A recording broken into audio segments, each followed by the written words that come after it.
Ladies and gentlemen, good afternoon, and thank you for joining us for today's Coresight Conversations, Tips from the Trade.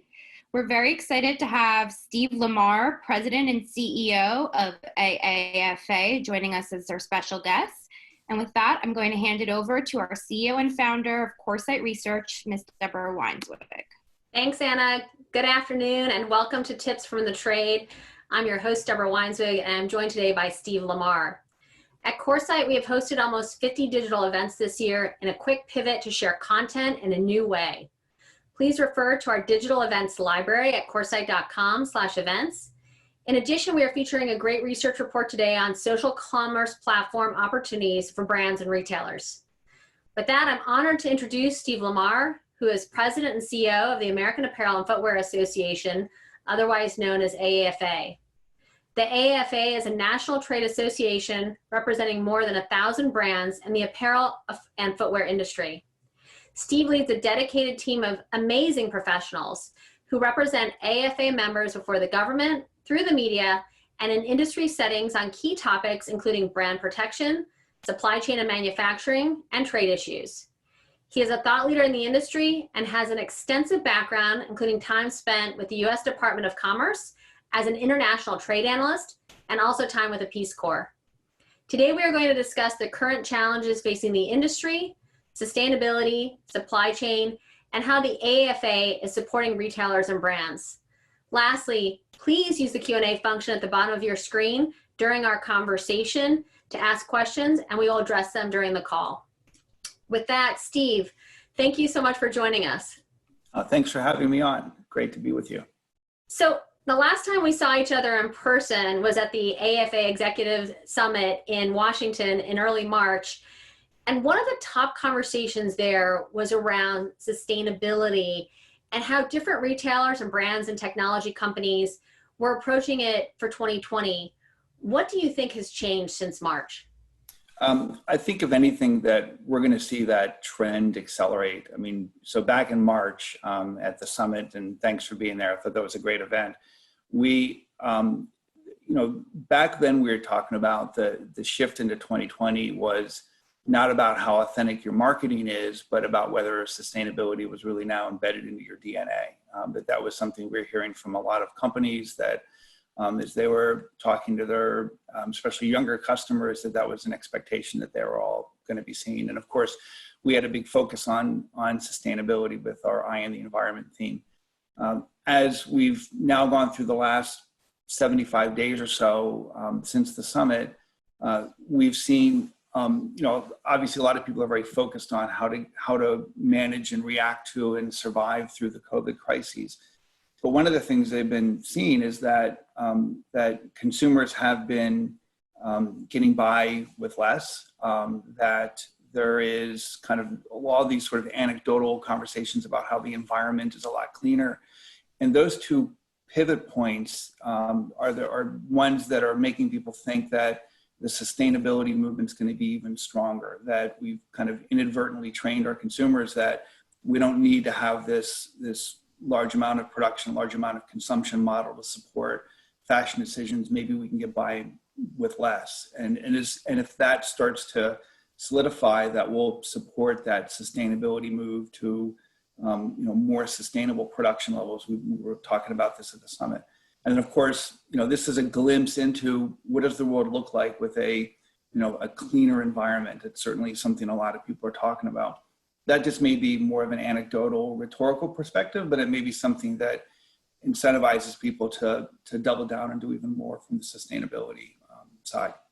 It's really interesting. We've, if you think about kind of the glut of inventory that many of us are facing, what we've heard, which is not what I would have expected, is this idea of, kind of let's pack away for spring of 21, or let's try to sell it in a different market and reap as much as we can on margins, as opposed to maybe some of the other kind of tried and true methods of figuring out what to do with excess inventory. There's an eye towards not only profitability, but I also think to sustainability. How are you seeing this play out? Well, and that the comment you made about inventory is exactly is right on the mark. And we're hearing a lot of people talk about inventory that was coming out for this season that they can't use, do they put that away and they bring that out again next season or next year? Because it's already paid for, it's in the stores, but it can't be sold particularly if it's seasonal. That's one area they're looking at. Folks aren't, at least I haven't heard people talk about the way you would get rid of inventory normally, because again, people are being a lot more sensitive to how do we move product out of our stores in a more environmental manner. So if you have a little bit of inventory that you couldn't sell, there you might have the perspective might be that's just a little bit that we have to kind of move and get away from. It's a very small problem. But if you have basically an entire store's worth of inventory that you can't sell, that puts that problem in a bigger spotlight. And so now you have to confront that problem more head on. And I think that's what's driving a lot of those conversations, that they need to find a sustainable solution as opposed to this is just a little side problem that we have to deal with the way we've always dealt with over inventory. Well, that's interesting because that really leads to the relationship between retailers and their suppliers. Many of the retailers that we've spoken to have more inventory than they would have otherwise expected because they wanted to treat their suppliers well, right? There's this whole idea of respect, and it's a tough environment for all. How are you seeing this relationship between retailers and suppliers change? And what do you think that means for the future? This is probably one of the biggest areas where we think the supply chain is going to go through some changes is over the last 75 days, the supplier-buyer relationship has really been put to the stress. And in some respects, it's no one's fault. In some respects, it's people that made decisions that, they went back on contracts that they felt they could go back on, or they left suppliers out and they weren't able to pay. And as a result, there were all these consequences that happened, leading to factory closures, people put out of work and so forth. A lot of companies are going to kind of look at these last 75 days and maybe even over the next 30 days or so and say, these are the relationships that we want to preserve or the relationships that we want to avoid. So if you were you had say 2 retail customers and one of them canceled all their orders and one of them didn't, who are you going to want to do business with going forward? You're probably going to want to do business with that retailer that was able to keep the orders going, or that didn't cancel the orders. And there's this concept of trust that's really been shaken. I've been on probably 10 calls in the last 24 hours where somebody has talked about the trust crisis in the supply chain that we're going to need to figure out a way to get forward. And that trust crisis, which pivots on the finances, but also pivots on all of the relationships that go in the factory. So, you're relying on your factory to produce the product in a socially responsible manner, in a sustainable manner, to follow all of your guidelines that you want, even when you're not there.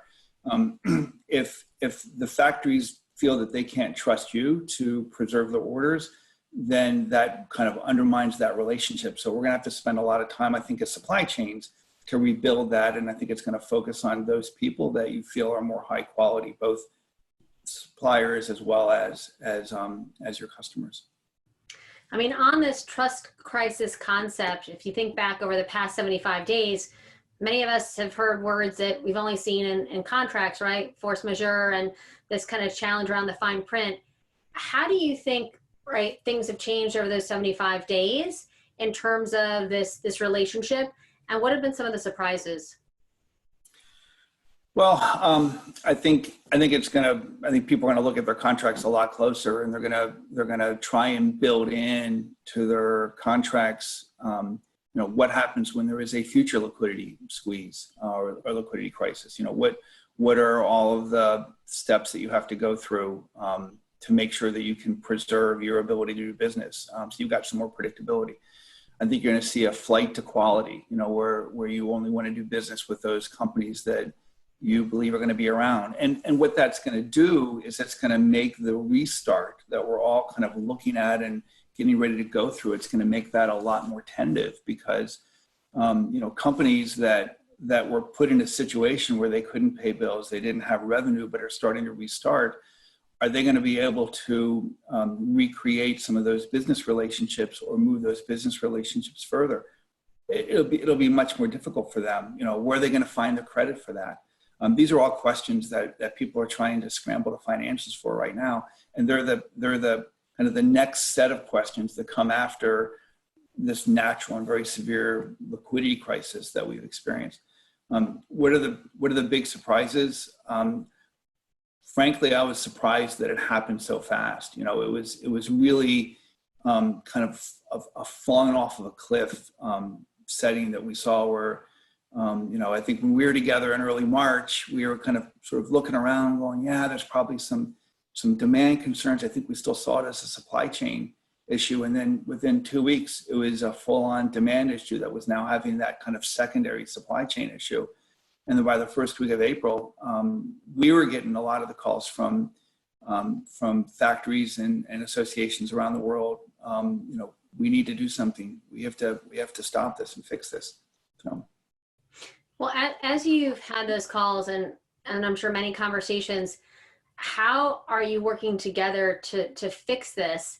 Is this more of a government challenge, or is this more of those in the supply chain working together to solve a common issue? Well, this is, and I use the plural crises because it's a health crisis and it's an economic crisis, and of course, there's other elements to this as well that kind of give us several different crises, a political crisis too. But we look at these crises as bigger than a single association, a single company, a single industry, and frankly, a single country. I mean, this is something that requires, we use these words, all the tools in the toolbox. We all have to collaborate. We all have to work together. Back in April, we led a group of about 70 trade associations to make a joint appeal for making sure that governments provided liquidity to their industries to the extent they could. And we called on both governments as well as the multilateral organizations.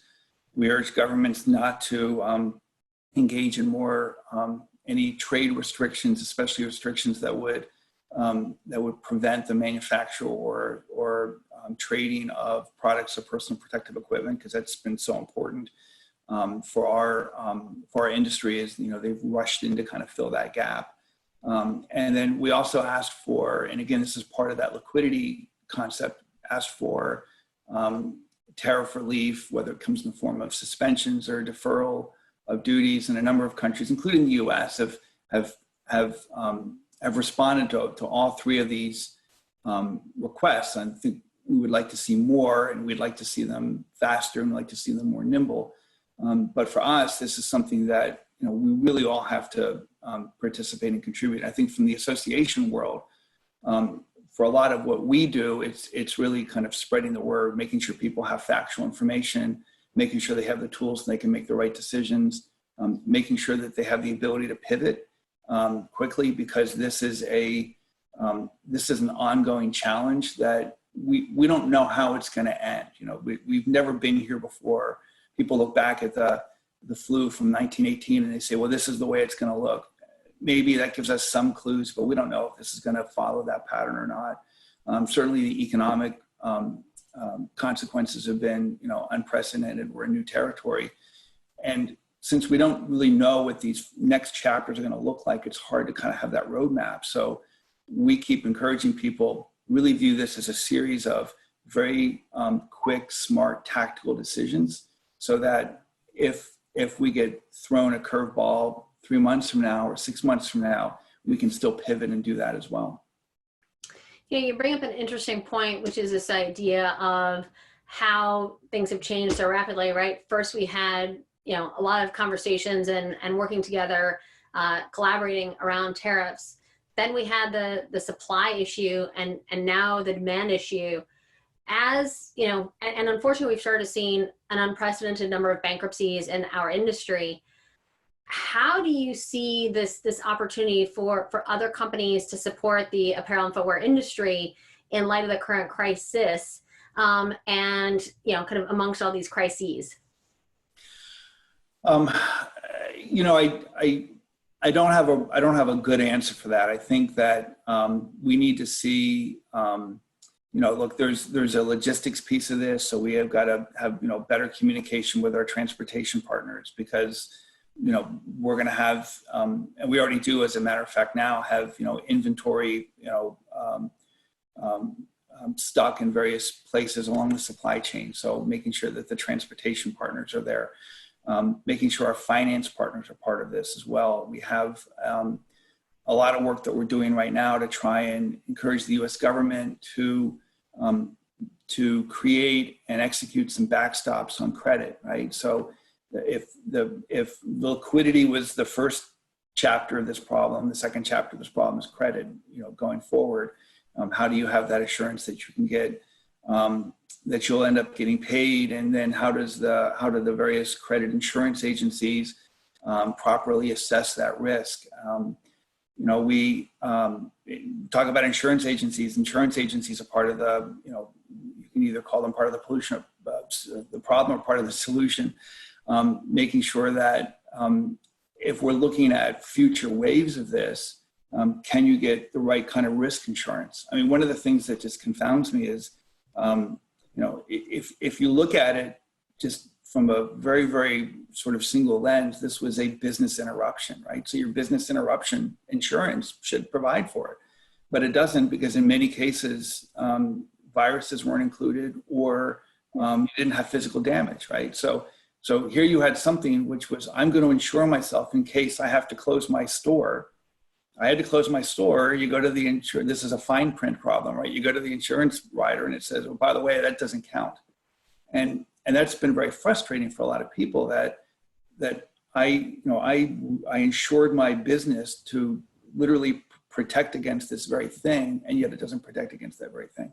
So clearly all of those things have got to come together. I think maybe the core of all that is over communication, is that I think the folks that have been most successful managing this, both for supply chains as well as all their partners, are the ones that have really gone out of the way to communicate, really make sure that everybody in their ecosystem understand kind of what are the rules that they're following, what's the information I'm looking at as I'm making decisions, and what information do I need from you so I can make those decisions better. See, one of the most interesting things that in the past 75 days is many of us came together to form a charitable organization called Retailers United. And we're working with many of the smaller designers, and understanding some of the challenges that they're facing right now are truly unprecedented. How do you see the path forward for many of them? And we're also seeing this idea that they're, kind of onshoring or nearshoring more of their production. How does that change not only the kind of complete aesthetic, if you will, for these small designers, but also how they source? Well, I think there needs to be special attention to all the small designers, but small suppliers that are in this industry, because these are the ones that I think have, we keep seeing these headlines about large retailers that are filing for bankruptcy, but a lot of these smaller companies I think are probably almost even more at risk, and of course they don't have these big headlines that draw attention to them as well. So I think there needs to be a lot of focus there. Some of these liquidity programs that have been created were directly focused on smaller companies. Although the problem was a lot of them didn't. They had some restrictions that made it difficult for them to gain access to it. Fortunately, the House just passed something just a few hours ago, actually, to try and loosen some of that up. So hopefully more companies will be able to gain access to that. I think you mentioned the kind of the nearshoring and the onshoring, and maybe this gets us into the supply chain conversation, but we do think there's going to be a lot more. Well, sometimes I refer to it as new shoring, but a lot more production in the United States, and certainly a lot more production in Mexico and Central America. And that may provide an opportunity for some of these smaller companies who are able to, either to sort of look at what's locally available or what's available close by. But yeah, I think we do think there's going to be some opportunities, and that may be a way for them to plug more into the industry too. So if we think about this idea of, the supply chain of the future, which I think, you and I have had the conversation, and it's really right with so many, technologies available, whether it's, kind of AI or computer vision. I mean, there's a lot that's happening that's available to retailers and to brands. But at the end of the day, right, just kind of making sure that they have true visibility into the supply chain, as we've seen right now, is of the utmost importance. What do you think as we continue to digitalize and digitize the supply chain, as that is the future here, where do you think the retailers are focusing right now from a supply chain perspective? Well, and one of the things that we've talked about is that a lot of the trends that were kind of in existence before COVID are going to continue and probably accelerate. And I think that's one of them, is that digitalization concept. That what was driving that before was both the ability to access technologies that made the supply chain more efficient, as well as the ability to be faster. And then perhaps on top of that is the ability to participate more in the e-commerce world. Well, we've seen all three of those things get a big check plus during the COVID era, right? That this is an opportunity for us to be more focused on e-commerce, to be how can you be more responsive to the consumer and so forth. Particularly if the consumer is going to be buying less, right? You want to make it easier. What was interesting is the last couple of years we've always been talking about all this experiential retailing, that it's about an experience, and maybe we'll see more of that again. Look, we are a social creature. We like to go out and see people and talk to people, and Lord knows after being trapped at home for 75 days, everybody wants to get out and kind of interact with people. But even that experience is going to be different, right? So, how does that new experience, and I don't think anyone really knows what that's going to begin to look like, and maybe that'll go through several different changes. How will that experience intersect with the way we've been training our customers to rely more and more on e-commerce and delivery at home? So I think as the supply chain reacts to all that, it's going to need to be shorter and closer and more nimble. And one of the reasons it's going to be shorter is because people aren't going to want their supply chains to be as exposed to many potential problems that the COVID-19 crisis showed us. Is that, if I'm in China, then Vietnam, and so if China shut down, I'm 100% exposed to China, I'm 100% exposed to Vietnam. But if I can make my supply chain shorter and closer to the US, then I might not be exposed to either of those markets, or those risks coming out of those countries in the future. Doesn't mean they go away at all. I'm not saying that, but it just means that I think we're going to see that evolution to make those supply chains try to be quicker, shorter, more responsive to kind of, I think, some of these direct-to-consumer e-commerce models. You brought up something incredibly important, which was the amount of investment we've seen in terms of in-store technologies. And, people that we've spoken to in the industry have said, right, we kind of spent on the right things, but at the wrong time, right? Because if we're moving into this era of more is done in a digital way, and maybe, at least for a while, less store traffic, how do you see retailers repositioning some of their investments as it relates to, kind of selling and supply chain? Well, so putting aside the supply chain comments I made just now, which I think is where a lot of that goes, one of the things that folks I think are going to be having to look at is, as they're opening up, you hear people talking about kind of the haves and have-nots, and this is a term in retail that's been very popular in the Washington policy community for a while now, which is that companies that sold food were able to keep their stores open. So the big chains that sell food, but also or drugs, but also sell clothes, they were able to still sell their clothes in the stores where people were primarily going for food. So does that incentivize retailers to say, maybe I should start to look at that now as a way to introduce some kind of closure insurance if we ever have to go through something like this again?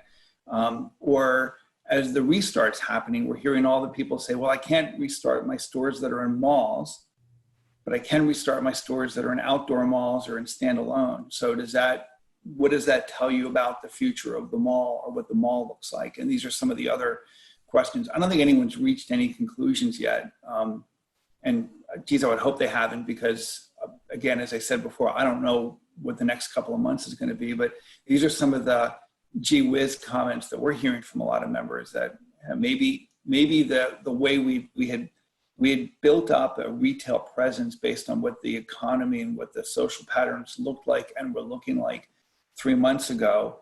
And it's unclear that those social patterns are going to be the same 3 months from now, or even 3 years from now. How will things irrevocably change? I think it's too early to say, but I suspect there will be some change. And as that begins to happen, what will people do to pivot their retail presence, their brick and mortar presence, to do that? I think on the e-commerce side, I think the message is very, very clear, is that if you were in e-commerce, you had a greater ability to participate than if you didn't. The one problem I heard on the e-commerce side, in one various form or another, was people were complaining that it was like Cyber Monday over and over again. For, they weren't prepared for it, but it was like Cyber Monday on Monday, then on Tuesday, then on Wednesday, then on Thursday, then and so on. And they didn't have that system set up to manage that first. So again, maybe that tells you something about how you need to be flexible if there's sudden demand on the e-commerce front that you couldn't handle before. Or is this truly just a black swan? This is never going to happen again. Well, it's interesting you bring up, so many of these, retailers have in a very quick period of time spun up curbside or pickup or drive-through. The amount of innovation, we've heard from some CEOs who said it's like 10 years of innovation in 10 weeks. And in some cases, many of the things that they wanted to do, they've gotten permission to do now. Right. So as we think about AAFA and the role that it's playing in terms of helping retailers reopen, or thinking about the different steps, how are you supporting an industry that is very much in chaos, really? Well, so, you when you gave the introduction, you talked about our 3 pillars, which are brand protection, supply chain and manufacturing, and trade. And those pillars continue to exist. There's a lot of work that's going on in all 3 of them. But kind of overlaid on top of that, or as outgrowths of those pillars, we've spent the last 75 days doing work in a couple of very specific areas. One is basically just trying to provide as much information, updated information, as we possibly could to members. We've provided a lot of information that, as they were starting to close down, as they were weathering the crisis, as they're starting to open up, that information has been part of our stuff we provide on a daily basis. We had daily calls for about 4 or 5 weeks, and I think that's now moved to a weekly basis. We've created a bunch of open industry items, whether it's tools and resources that we just gift to the industry, because we want to make sure that people have as much information so they can make smart decisions. Again, this goes back to that communication and collaboration point I mentioned before. The second thing was making sure that companies that were pivoting to PPE had the ability to do so, because a lot of folks looked at that as a lifeline. Some of them looked at it as, I want to contribute, I want to help. But some of them were like, this is a way that I can keep the factory open and I can keep providing support for my workers, as long as I can do it in a safe manner. And again, we provided a lot of advice on how you would do that. And then also information on if you want to make PPE, and I guarantee most people on this webinar, probably in the industry, didn't know what those 3 initials meant, 90 days ago, and now we talk about it, it just rolls off the tongue. And so we had to provide a lot of information, and we also advocated for a lot of changes so that companies that are new to the PPE market and also new to the government contracting market could quickly enter and participate in those opportunities if they want to contribute. And the third one is, and we spent an awful lot of time on advocacy on liquidity, making sure that the government was tailoring these programs to the extent they could so that companies in our industry could take advantage of them, making sure our companies knew how to take advantage of them. We've pushed a lot on a number of tariff relief mechanisms that the jury's still out on. Some of that we got, some of that we didn't, and some of that is still gonna happen over, I think, a period of time. So that's been our pivot so far. What's our pivot gonna look like in a month? in 2 months, I mean, I can assure you that we will continue to pivot and support the industry, to make sure that they have, that information, that they can continue to do all the things that they need to do to stay in business, and also to preserve, to help their workers and their consumers. I mean, the thing we like to say is that we're trying to save lives and livelihoods here, right? So it's not just about making sure the jobs are there, but also to make sure that our contribution is something that helps both the economy and the country, stay healthy. That's a tall order, Steve. So we're going to switch over to the poll results. Some of the questions were quite fun. So how have you taken advantage of the shutdown? 68% of people have learned a new skill. How has your company reduced orders for winter or spring of 21? And Steve, I'd love your comments on this. 89% says, yes, we have reduced orders. And there were 0 who said, no, we were keeping orders as originally agreed. What are your thoughts there? Yeah, I'm surprised that 89% isn't, well, it's 17 people that responded, but yeah, we're hearing that across the board, is that folks are looking at reducing orders. And look, there's really a couple of things going on there. Demand is going to be lower. What's the number out this morning? 40 million jobless this application. So, demand is going to be lower. We think there's going to be difficulty in restarting a lot of these supply chains, and the credit problem that I just outlined is only one of them. If you can't get credit for if the credit you get is for a smaller order, then that's the kind of business that you're going to end up doing. And so the credit issue alone may shrink the size of orders and the total number of orders that companies are able to supply and support their retail customers. So yeah, again, it's not what we expected to see January, when we were in March talking about what we thought fall and winter might look like, but that seems to be the way it's shaping up right now. Yeah. And then what are your expectations for the US-China phase 1 deal? Once again, I thought it was interesting. 37% said the deal will remain intact, but we will still get more tariffs. I think that's very prescient. Look, I think the administration is very proud of the phase 1 deal. I think the president personally feels a lot of pride in it. And I think the folks that worked on it at USTR and in the White House, and even those folks that worked on it that have left the government, I think they all will talk about the phase 1 deal as a significant accomplishment.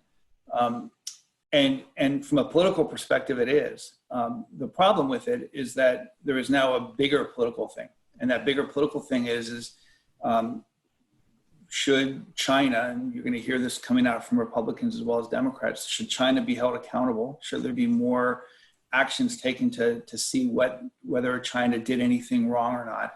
Again, this isn't whether or not other countries did anything. This is sort of this focus on China, and I think that's going to be amplified during the election year. So at the end of, towards the middle of the summer, are you going to have presidential candidates that are kind of out-dueling themselves to point fingers at China? And in the particular case of President Trump, I think he's going to look at the phase 1 deal as something that's worked, but maybe they'll find that the political imperative is to impose more tariffs on China as a way to try to get compensation. Okay, remember, in his perspective, China pays the tariffs, not the importer.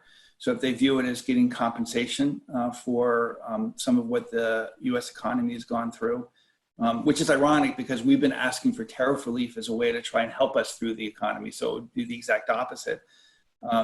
He may find that that's something that he feels he needs to do from a political perspective. And of course, the Chinese would react. And so you could quickly see that relationship, which is based on the deal itself, is very strong and very good. But if you look at all the things that surround the deal, there's a lot of jagged edges. And I'm afraid that they're going to end up interfering with it. Yeah. All right. Number 4, as the country reopens, how is your company handling staffing? 68% said plans are to open at partial capacity in the coming weeks. That's pretty consistent with what we've heard, Steve. Is that similar from your perspective as well?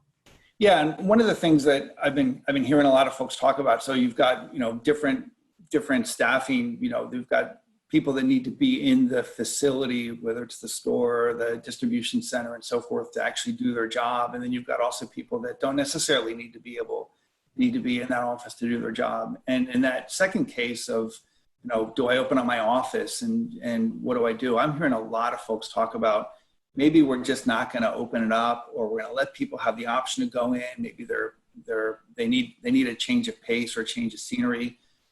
So maybe it's sort of a mental health thing. We'll let you go into the office if you need to, but we've all learned to work from home, and I think a lot of folks have learned that they're actually very productive at home. So if they can stay productive at home over the summertime, limit the exposure, limit the liabilities and so forth. And liabilities is a big piece of this.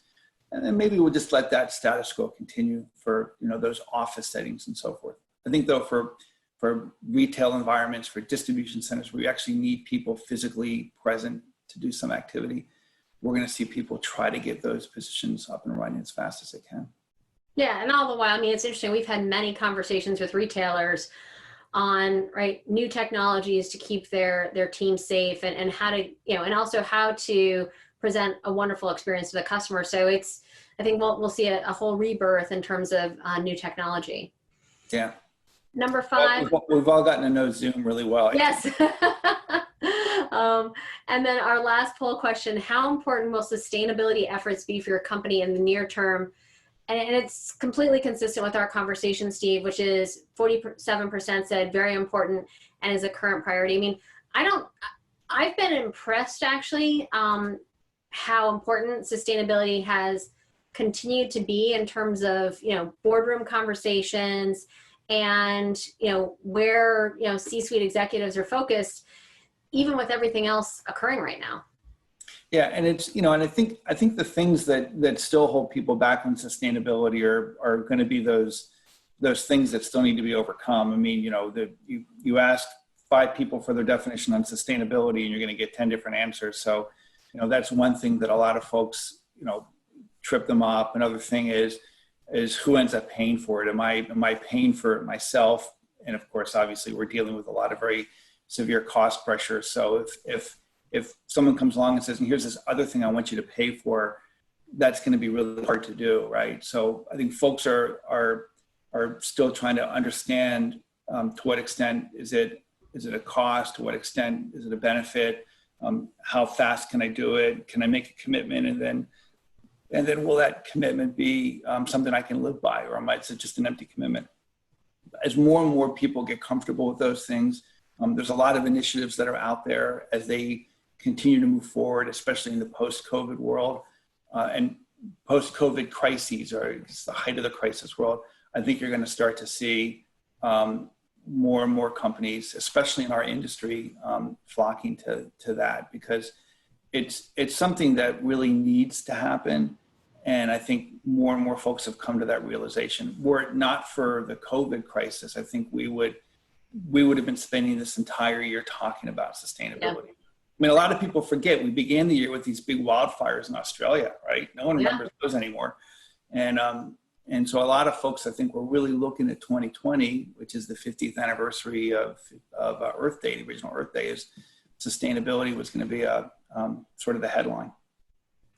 So we have a lot of incredibly interesting questions. And I think that we'll just kind of dive right in.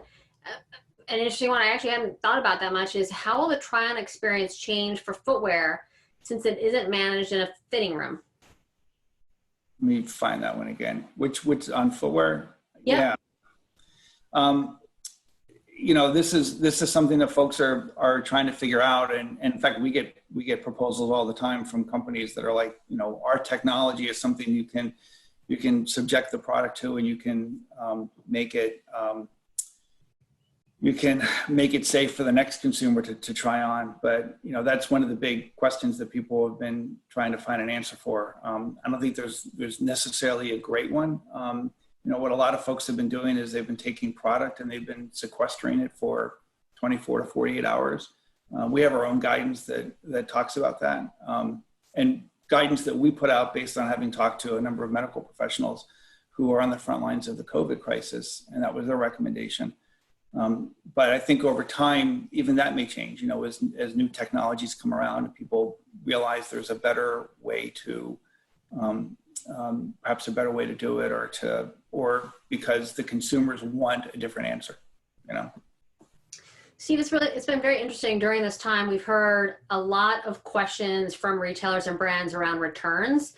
And number one, since, for many of them, they saw significant growth in terms of online sales, what they're already starting to see, number one, in some of their stores is higher returns than they faced before. And secondly, this idea of, kind of what do you do with returns?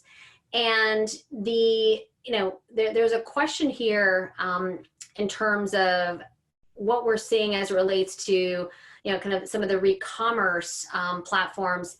How do you think about returns and re-commerce, and how does that kind of go together? Well, again, what we're hearing a lot of folks talking about doing is as product comes back, there's protocols they put in place. So the workers, as they're distributing and handling the product that comes back, they've got safe precautions, and then that gets put aside until it can get brought in. So that's a lot easier in the e-commerce environment than in the brick and mortar environment. We're able to segregate those returned products for a period of time. And again, maybe that's another thing that kind of tells people that, e-commerce is easier to manage in this environment, even as we start to get into that restart model. I think there are a lot of questions in terms of geographies of sourcing, right? We see more manufacturing in the USA, Ivory Coast, Hong Kong, China. Maybe if you want to just have kind of, since there are so many questions and these came in the last few minutes, what do you see if there's anything kind of from a geographic perspective, Steve, that you want to comment on? Well, look, we've been talking about the supply chain is going to continue to do what it's been doing for a while, which is to diversify. There will be, I think, when we're looking at the trade war perspective, it was kind of moving your finished product out of China. Obviously, China for China's sake was obviously very important. China will continue to be a very, very important part of our industry, both as a supplier and as a retail destination. But we are going to continue to see, and perhaps accelerated, the growth of supply chains that are coming out of other parts of the world, whether it's Western Hemisphere, to be close to the U.S. market, or the locations that take you close to Europe. People have been talking about doing more in Africa. There's a number of initiatives in Africa that I think are really interesting, whether it's West Africa, East Africa, even down in Southern Africa. And I think the other thing too about kind of as folks are moving out of China is where 2 years ago, everybody was talking about moving their finished production out. And, I got a lot of questions. If I make my finished product in Vietnam, but I'm using China piece goods, am I going to be okay from Section 301 tariffs? And the answer is largely yes. There's a couple of minor things where that's not the case, but 99.9% of the time, the answer is yes. The answer is not yes if you're dealing with a virus which is shutting down China, right? So then your fabric is stuck there, your yarn is stuck there. So now your facility in, say, Indonesia is on hold because you can't get the inputs coming in from China. So people are now looking at how do we create that vertical capability in other parts of the world, whether it's Southeast Asia, Africa, Central America. And I think that's going to be the story over the next couple of years. Is the winners and losers will be those that are able to create those shorter vertical supply chains going forward. That's great. And then this is an interesting question. And I've actually heard it before. I will leave it to you to answer it. What impact do you envision on corporate uniform programs, wholesale, retail, and rental uniforms? Boy, that's a great question. Great one. I think, look, well, first of all, you're going to see as an addition to the uniform program will be people providing masks, at least for the first couple of years. And that'll be certainly part of it. I mean, the folks that are making deliveries in our neighborhood, all of those folks that are wearing uniforms are all wearing masks. And I would imagine that'll be part of that offering as well, too. I don't know that there's any specific change to that that comes out of COVID, other than maybe relying more on that that nearshoring opportunity, because that's an industry where there already is a lot of production close to the United States or in the United States, and so as that production model begins to accelerate, if it does, I think there's a lot of things that still have to happen, more investments in fabrics and so forth. That's a segment of the industry that may be able to take advantage of it, because they'll have more opportunities for production, more opportunities for fabric choices and so forth. I want to thank everyone for all their questions. We won't be able to get to all of them. I'm going to leave you with one last question, Steve, and you can be as broad as you want. Any predictions on e-commerce percentage compared to brick and mortar going forward under the circumstances? More than it is right now. I'm not going to say how much. I just think that it is more. And I think kind of where we're, see if I can do this on the camera, to the extent we were kind of going like this, I think we just did something like this. I mean, that trend may still continue at the same rate, but we now just jumped up a couple of percentage points faster than we probably would have. I think that's what the numbers are going to end up showing.